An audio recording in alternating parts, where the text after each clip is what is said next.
I hit Twitch affiliate in under 30 days and I started with no viewers. And honestly, it's not as hard as people make out. But if you're in my position where you started with no viewers on Twitch, here's some tips that might help you. So firstly, what is Twitch affiliate? Well, basically it unlocks monetization for your channel. So bits, cheering, subscribing, all that good stuff. But to do it, you have to get a few milestones in a 30-day window. You need to get 25 followers. You need to get an average of 3 viewers over 4 streams, which is the tough one.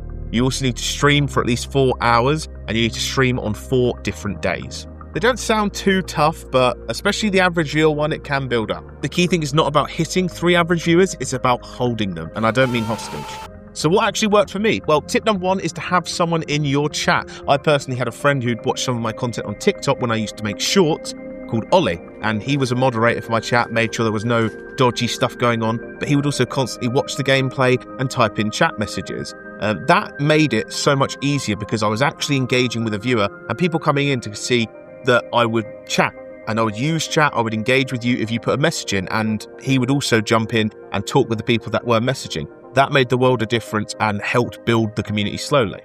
Tip 2 is dead air will kill you. Now, you don't want to be speaking constantly that it's just nothingness, right? I see a lot of streamers that are starting out and they're just like, oh, I'm walking through a door here. Oh, look, there's a bad guy. Almost like it's an audio description for someone who's visually impaired. That's kind of not what you're going for, but you also don't want to be sitting there in silence with just the clacking of the controller or the keyboard and mouse going on, right?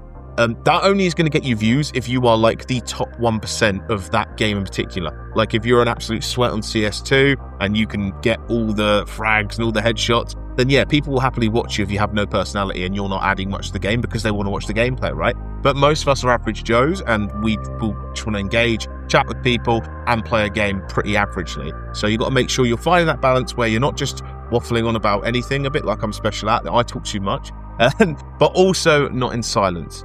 Keep it going, keep the conversation flowing, and make it interesting to chat. You know, say points that could spur a conversation. Ask how people's days are going, talk about something you've been doing recently or a game that you've seen, anything to get the chat going.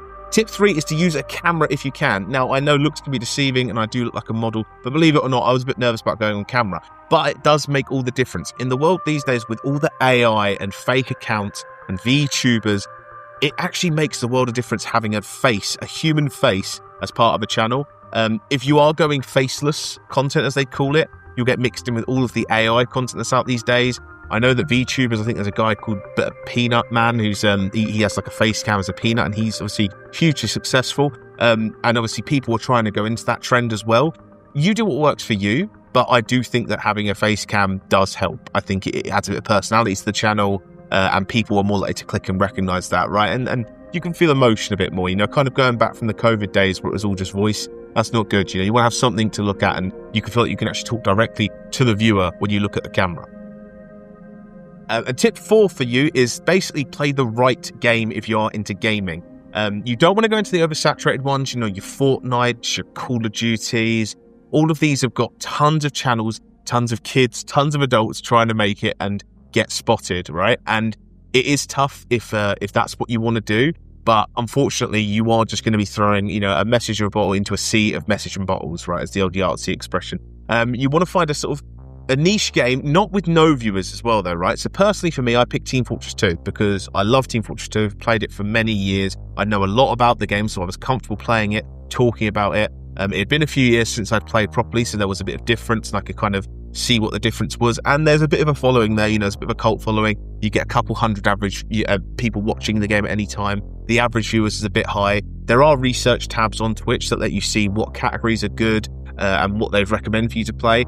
Sometimes it's good to hop into an indie game. I did that myself as well. The other night, I played a scratch card game that seemed to be popular, but wasn't too oversaturated. The average viewers was high. So it's balancing things that you're familiar with and kind of going into the deep end, and you know, it's a new experience for you, with also things that you're experienced with, you can talk about comfortably. I'd recommend as you're starting out, pick something that you can just play, you know, almost like second nature, and you can concentrate on the talking, right? Because if you're sitting there trying to understand the movement and trying to understand what's going on, you might end up in that trap where you're just staring at this screen and not addressing the camera or talking to your chat. You're just trying to learn a game, which isn't too engaging or fun to watch.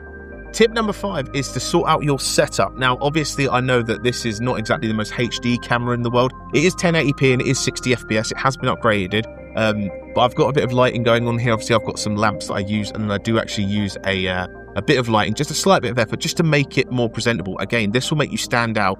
I appreciate not everyone does have the money or the setup or the time, but that effort will go a long way, because the amount of streams that I see again where it's just someone with a controller, a low angle, you can see the glare of the monitor or the TV, and you just can't really see them, and you're just going to blend in, and people are going to click off and click away straight away, right?